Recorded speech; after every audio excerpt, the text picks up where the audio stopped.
O segredo mais bem guardado da medicina é que, quando deixamos o corpo em paz, normalmente ele cura-se a si próprio. Já trabalhei com centenas de clientes, mas é muito comum deixarem de tomar medicamentos para a tensão arterial e medicamentos para a glicose alta. Por isso eu costumo dizer que é normal ver bons resultados nesta dieta.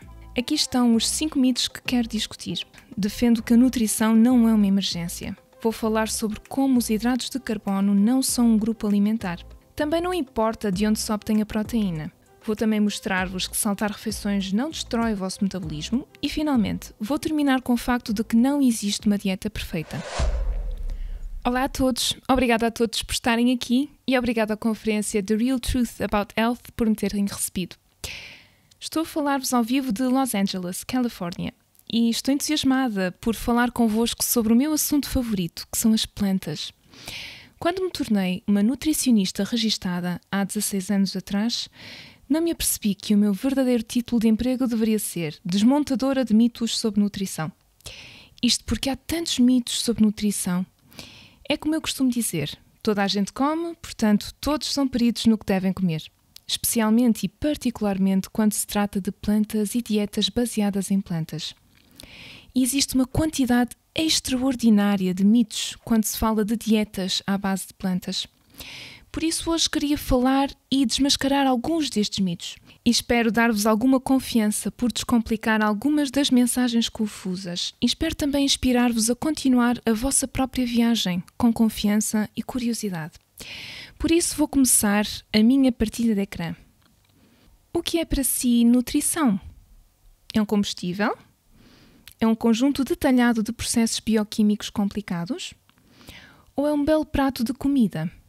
Sim, é possível ver a comida de todas estas perspectivas e estamos constantemente a evoluir a nossa compreensão e apreciação pelos muitos elementos metabólicos e medicinais e outros elementos magníficos que a comida em geral contém.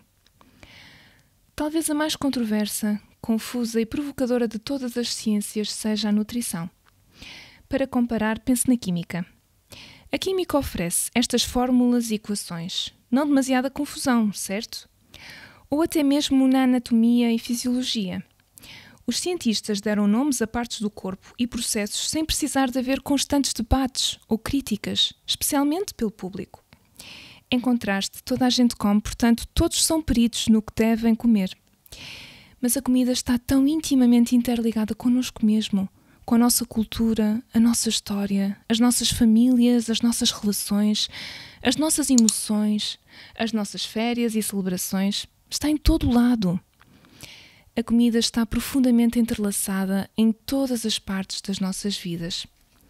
Para além disso, há os meios de comunicação social que fazem uma confusão quando se trata de tendências alimentares, perda de peso e tudo o que está relacionado com a dieta. Basicamente, tudo o que tem de fazer é perguntar ao Dr. Google sobre algo como: será que os hidratos de carbono são bons ou maus? Engordam ou emagrecem? E vai ter opiniões diferentes em cada site que abrir.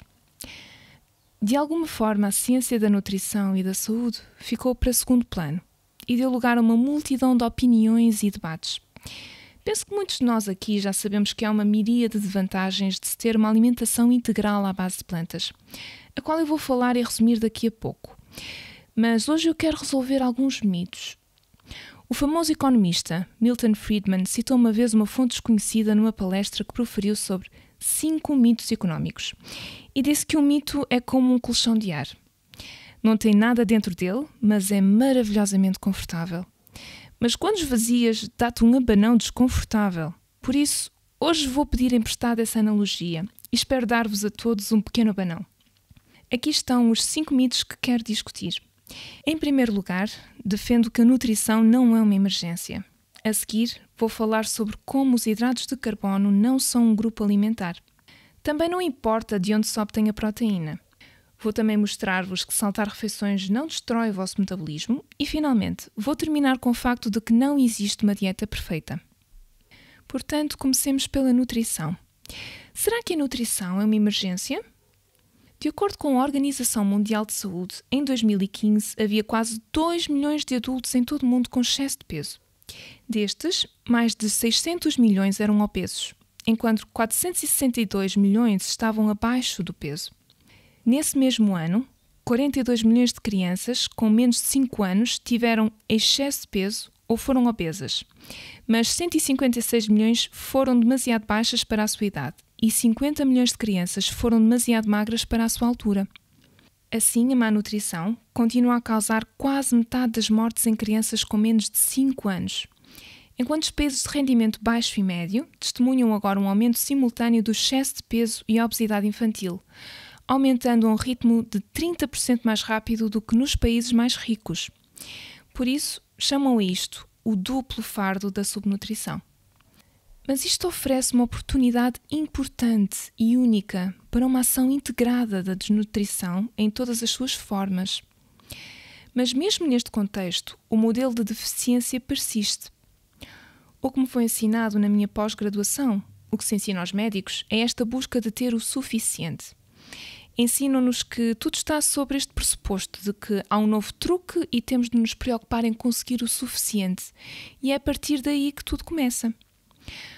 Utilizamos os termos dieta americana padrão ou dieta ocidental padrão para descrever grupos da sociedade que têm acesso a alimentos ricos, altos em calorias e caros. Antes a abundância era ligada à riqueza e aos alimentos que a riqueza fornecia.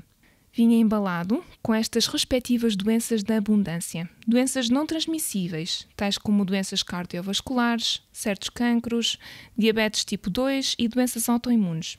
No entanto, o que mudou é que esta dieta da abundância já não está limitada aos ricos e a disponibilidade de alimentos densos em calorias e pobres em nutrientes expandiu-se para além dos bolsos prósperos e catapultou a maior parte do mundo para a atual epidemia de obesidade. Só nos Estados Unidos, neste momento, temos mais de 70% da população, que é quase 3 em cada 4 pessoas com excesso de peso ou obesas. Isto está a criar uma situação simultânea e paradoxal de sobrenutrição e subnutrição. Nutrição a mais e a menos. Mas a boa notícia é que hoje vou argumentar que ambos podem ser resolvidos com uma abordagem unificada. Portanto, é a nutrição uma emergência? Com este aumento do excesso de nutrição a nível mundial, será que estamos a ver uma incidência crescente de carências? Na minha pós-graduação aprendi sobre as doenças de deficiência, como o escorbuto, deficiência da vitamina C, pellagra, raquitismo, que é a deficiência da vitamina D. Na minha prática de 27 anos na indústria da saúde e fitness, ainda não vi doenças de deficiência. O que vejo todos os dias com os meus clientes com quem trabalho em todo o mundo são doenças crónicas e, pelo menos em parte, causadas pelo excesso de nutrição. Se alguma mensagem consistente ao longo do último século é que nutrição em excesso não é melhor do que nutrição insuficiente. Que vantagem a nossa dieta baseada em plantas confere? Bem, sabemos que, para além dos componentes de energia da nutrição, as proteínas, os hidratos de carbono e a gordura, de que falaremos em breve, temos um número finito de necessidades de vitaminas e minerais a satisfazer. A maior parte da nutrição baseada em vitaminas é sintetizada pelas plantas e as necessidades de base mineral são transmitidas pelas plantas através do solo. São fotossintetizadas em biomoléculas mais complexas para sustentar a vida, defesa e reprodução das plantas. Depois, os animais que comem estas plantas concentram ainda mais vários nutrientes importantes, mas infelizmente também concentram algumas moléculas pouco saudáveis e biologicamente ativas. Isto torna-se assim um equilíbrio ténue de obter o suficiente do que está certo e não demasiado do que está errado. Mas assim como fomos ensinados como profissionais de saúde, a nossa resposta geral a partir desta posição de deficiência é sempre centrada no mais é melhor. E, como veremos, as evidências sobre longevidade e saúde a longo prazo não apoiam esta posição. Se olharmos para estes estudos utilizando restrições alimentares, sem desnutrição, fermento, vermes, moscas, ratos e macacos têm demonstrado um aumento da esperança média de vida e de saúde a longo prazo. Ao restringirem a sua dieta em cerca de 30% a 40%, ou seja, em vez de se alimentarem o quanto quiserem, pode aumentar a esperança média de vida até 50%.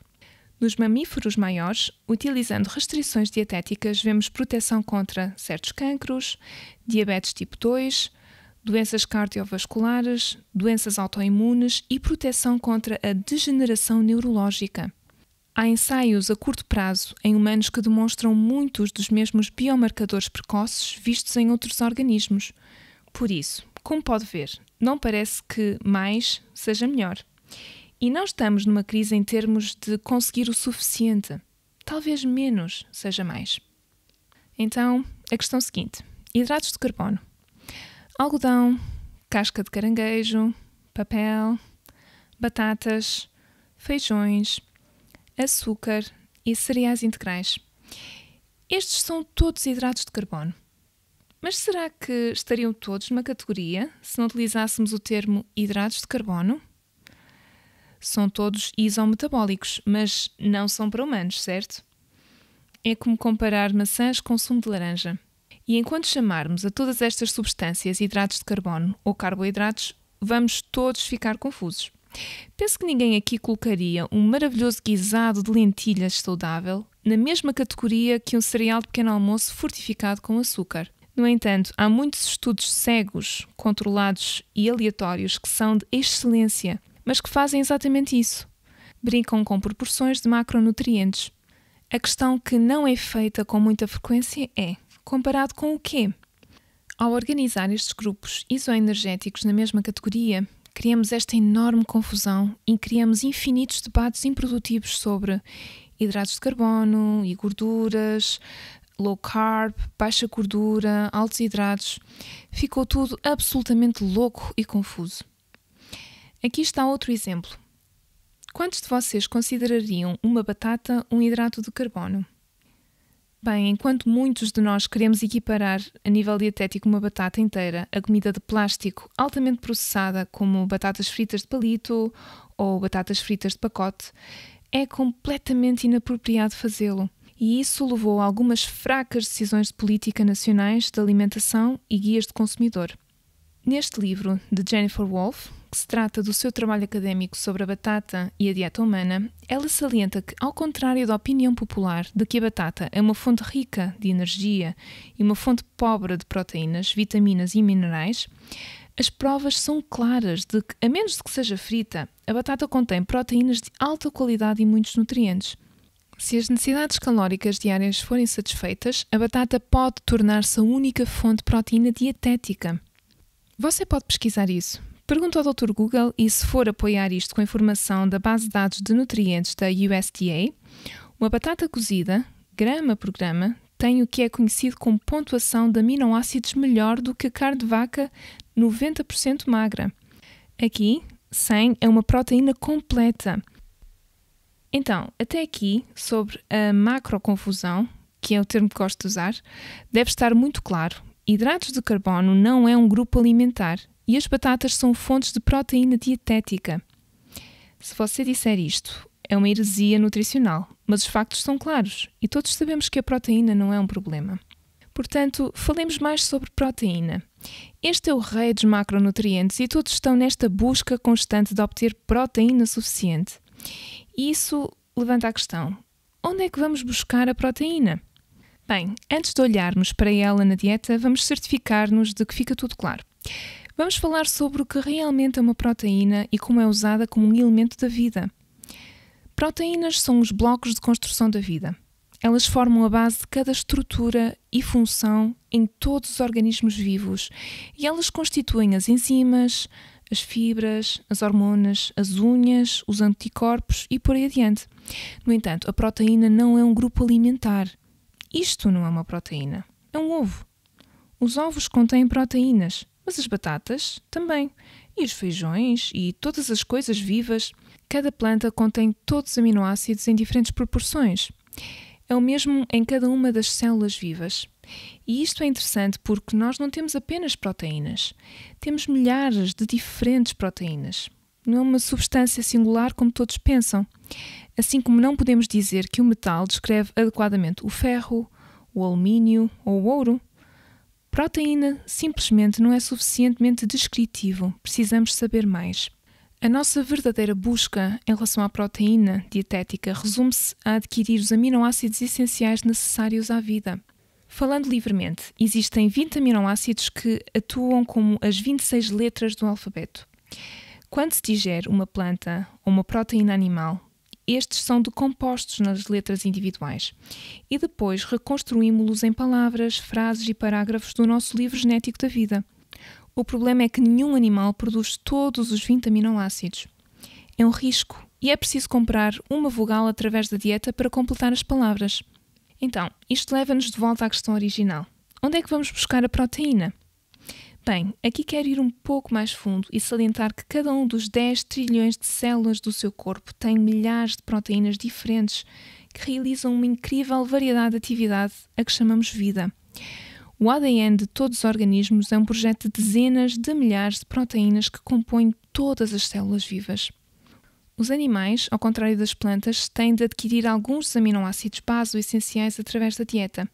E depois estes são utilizados nos nossos ribossomas como parte da máquina de impressão, ARN, para produzir as miríades de proteínas necessárias para todas as nossas várias estruturas e funções fisiológicas que dão vida. Então, basicamente, não precisamos de proteínas dietéticas no sentido estritamente biológico. Precisamos antes de uma fonte de nitrogênio para sintetizar os aminoácidos não essenciais e de uma fonte dietética de aminoácidos essenciais, o subconjunto de aminoácidos que não podemos fazer no nosso corpo. Apesar da nossa necessidade de um subconjunto de aminoácidos essenciais, as cerca de 10 a 25 mil proteínas diferentes são sintetizadas em ribossomas celulares. Este termo, proteína, era um esquema conveniente de organização de química orgânica isocalórica que começou há mais de 170 anos e ficou assim. Por isso, agora quero responder à pergunta de forma precisa e concisa, de uma forma que provavelmente nunca ouviu antes. Onde é que vamos buscar a proteína? É sintetizada no ribossoma e não tem origem na dieta. Vamos ainda um passo mais longe e lembrar-nos de que nós somos aminoácidos essenciais. Basicamente, quantos de vocês estão cansados destes conselhos alimentares contraditórios sobre proteínas, hidratos de carbono e gordura? Usar proteínas, hidratos de carbono e gordura como grupos alimentares é tão ultrapassado e antiquado e leva ao que eu adoro chamar de macroconfusão.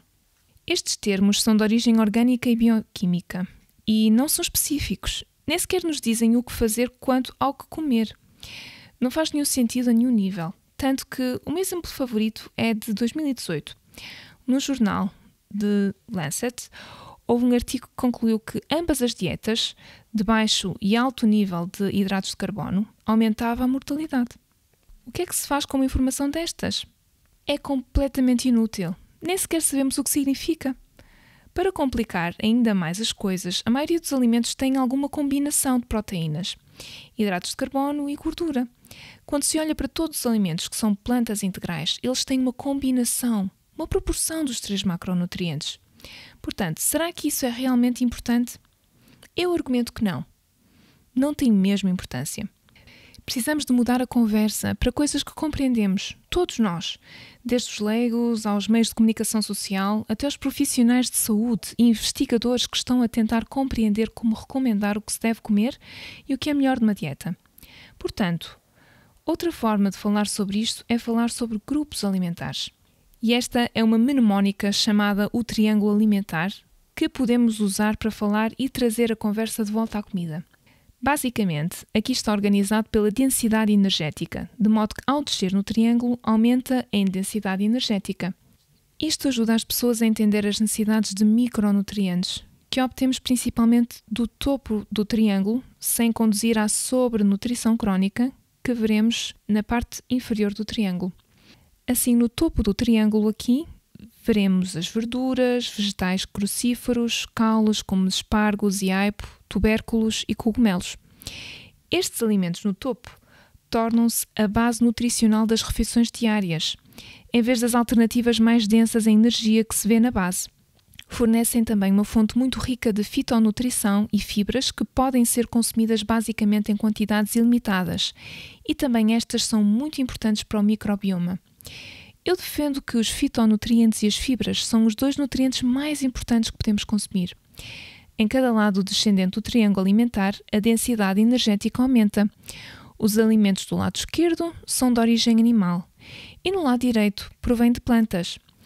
Se virmos as dietas em combinações dos vários lados do triângulo, isto poderia ser utilizado para prever o sucesso das várias dietas, bem como a saúde. Aqui vemos os pontos azuis que representam a ênfase da dieta, como Atkins ou Paleo, ou agora temos a dieta Keto, cetogénica, e estão do lado esquerdo. Talvez isso possa controlar o peso.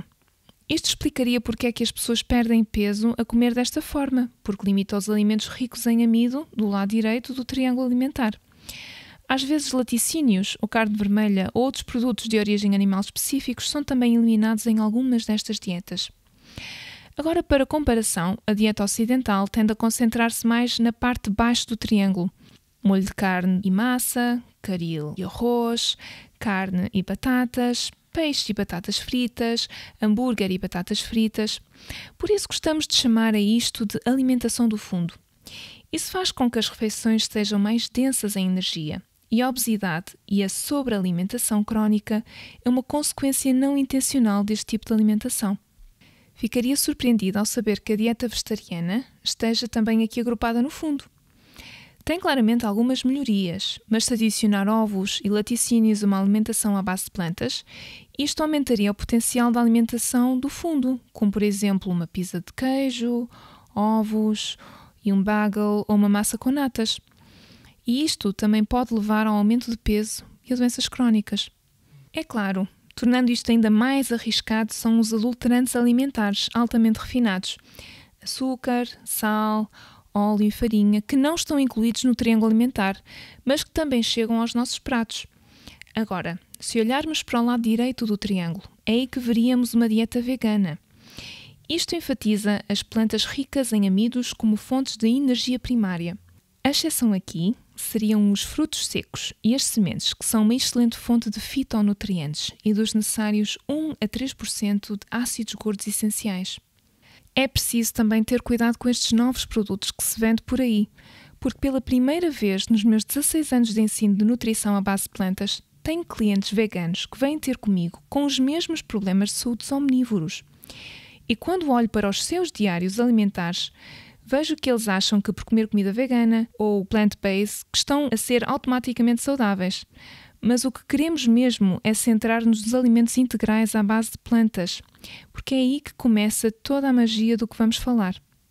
Por isso, pode ver como podemos usar isto para falar sobre comida e para responder a todas as perguntas que as pessoas têm sobre comida e eliminar toda aquela conversa confusa que vem tentar identificar e agrupar grupos de nutrientes.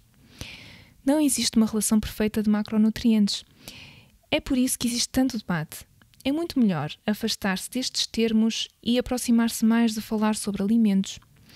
Outra forma de dizer isto seria: continua a comer bem. Por isso hoje quero assegurar-vos de que realmente não importa de onde se obtém a proteína. Uma dieta integral à base de plantas fornece muita nutrição. Esqueça os rótulos de macronutrientes e vamos voltar a conversar sobre alimentos reais. Portanto, basicamente, vou dizer-vos a minha lista.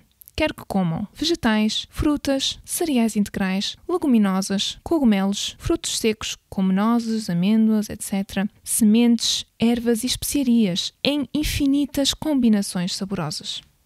Agora quero mostrar-vos que saltar refeições não destrói o vosso metabolismo. Quanto tempo acham que uma pessoa pode sobreviver em segurança, sem comida? Claro que não recomendo a ninguém experimentar isto em casa, mas adivinhe há quanto tempo está documentada na literatura a dieta de apenas água, supervisionada medicamente? Eu adoro fazer isto numa audiência ao vivo, porque as pessoas tentam adivinhar. Não sei o que está a adivinhar, talvez 30 dias, talvez 60. Contudo, este estudo mostrou que alguém poderia sobreviver sem comida 382 dias. Se pensar bem, isto é de loucos, certo? É mais do que um ano. Mas, ok, para ser justa, este homem de 27 anos tomou um multivitamínico. Por isso, ele tomou os seus micronutrientes durante cerca de 70 dias. Um pouco de potássio, eletrólitos e durante cerca de 10 dias um pouco de sal, mas nada de comida. Mais uma vez, não recomendo que experimente isto em casa. Ele não foi ao hospital durante a maioria do seu jejum e perdeu 125 quilos. e manteve essa perda de peso durante pelo menos 5 anos do que estava documentado. Portanto, lá se vai a ideia de destruir o metabolismo e perder toda a sua massa muscular, porque aí ele teria virado uma alforreca se esses 125 kg tivessem vindo do músculo em vez de gordura. Mas isto é contra tudo o que costumamos ouvir. Todos estes grupos de nutrição no Facebook em que alguém diz: não sei porque é que esta pessoa não consegue perder peso, e todos dizem: ele não está a comer o suficiente, precisa de mais proteína, precisa de fazer mais exercício. Mas realmente, porque é que estamos surpreendidos que o nosso órgão de armazenamento de energia, que é o nosso tecido adiposo, seja utilizado em ocasiões em que não há comida? Isso não deveria ser assim tão controverso? Este é apenas um estudo interessante, mas há também outros jejuns que foram feitos durante 210, 236, 249, 256, 350 dias, muitos dos quais foram documentados. E mais uma vez, o meu argumento não é dizer que precisamos de usar jejum para a perda de peso, porque de facto eu recomendo aos meus clientes que não façam jejum durante a perda de peso.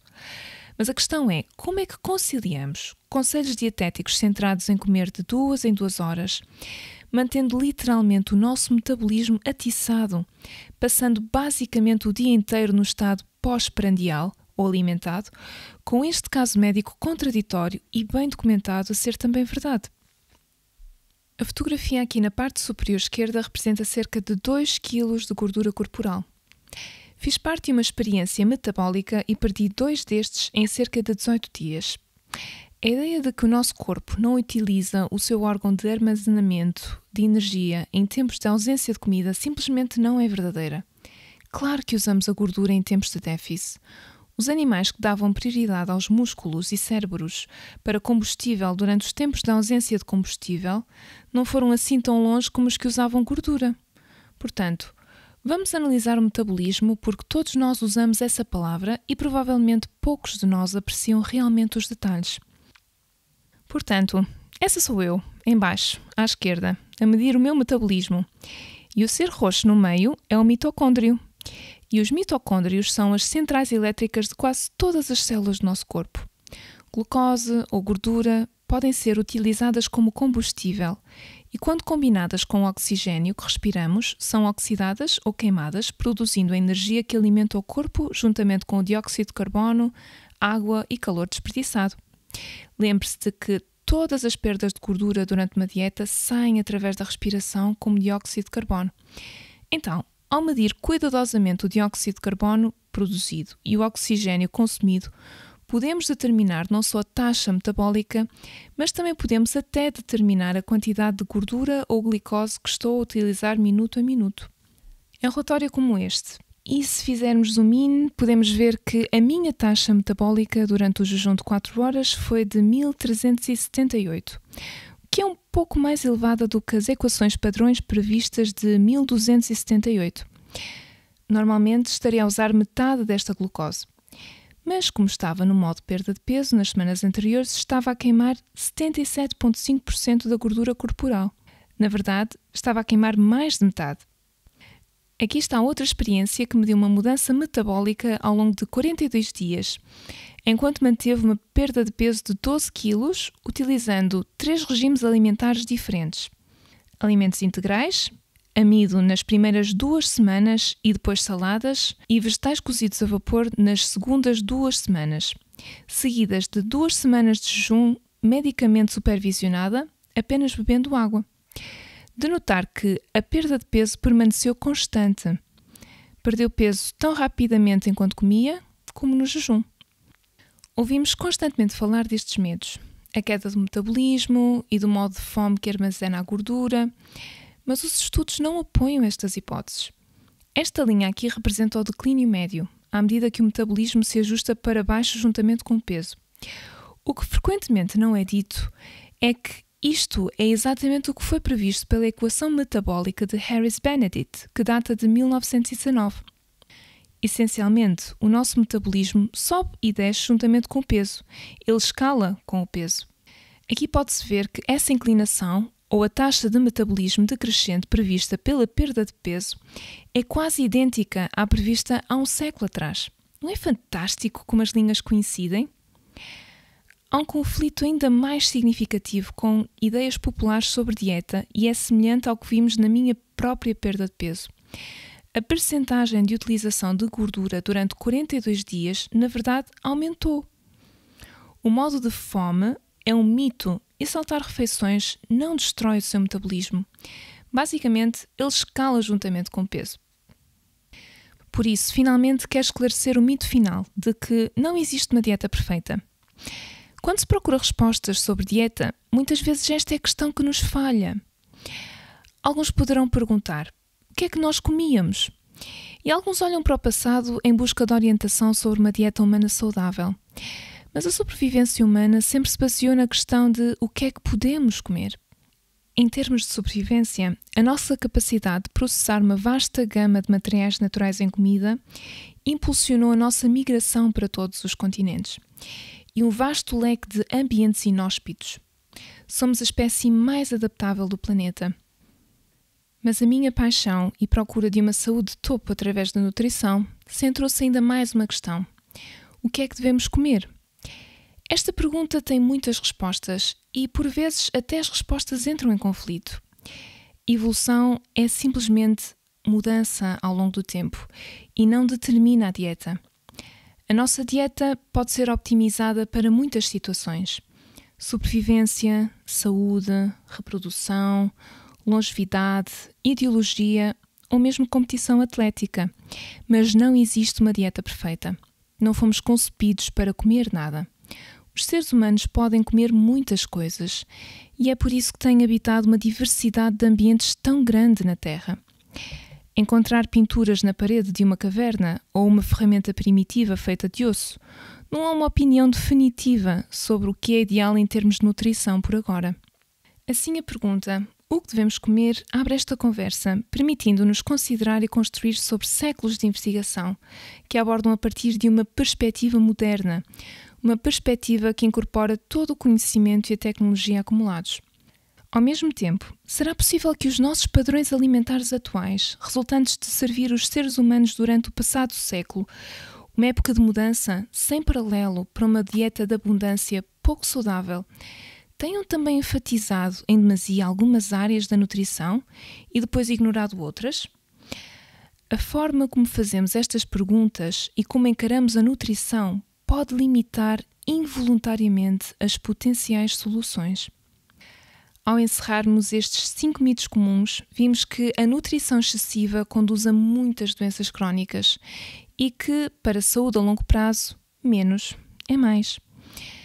Conseguimos desenrolar a macroconfusão em torno tanto dos hidratos de carbono dietéticos como das proteínas.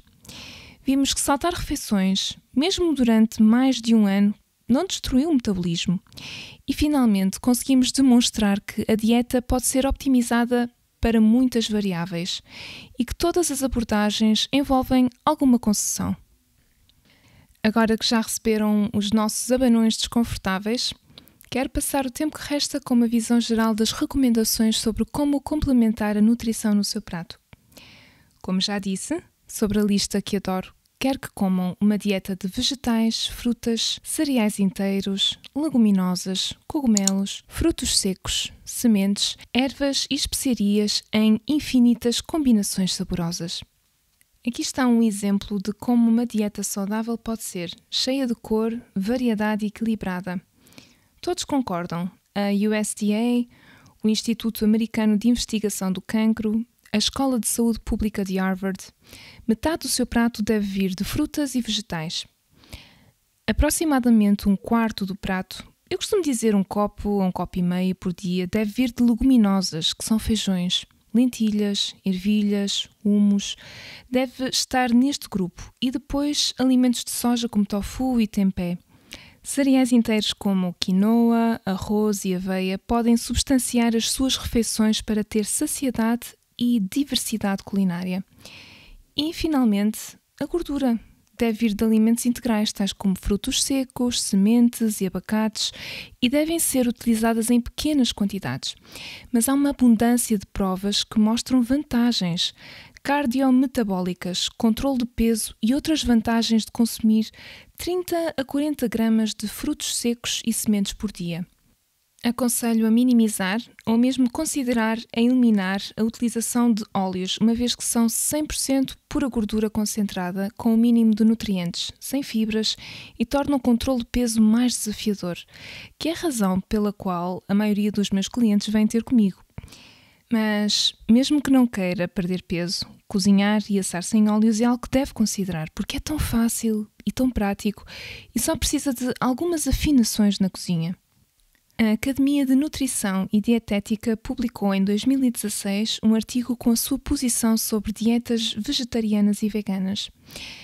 É importante notar que dietas vegetarianas devidamente planeadas, incluindo dietas completamente à base de plantas ou veganas, são consideradas nutricionalmente adequadas, saudáveis e podem proporcionar benefícios de saúde para todas as fases do ciclo da vida, incluindo gravidez, lactação, infância, adolescência, a idade adulta e avançada e para os atletas.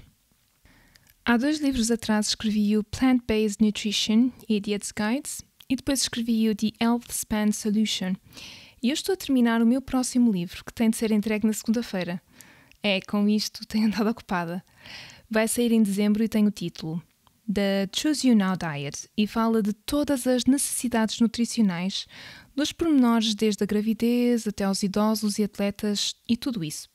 Mas basicamente, com um pouco de atenção a alguns nutrientes-chave, aqui estão todos os benefícios, aliás, um resumo dos extraordinários benefícios de uma alimentação integral à base de plantas.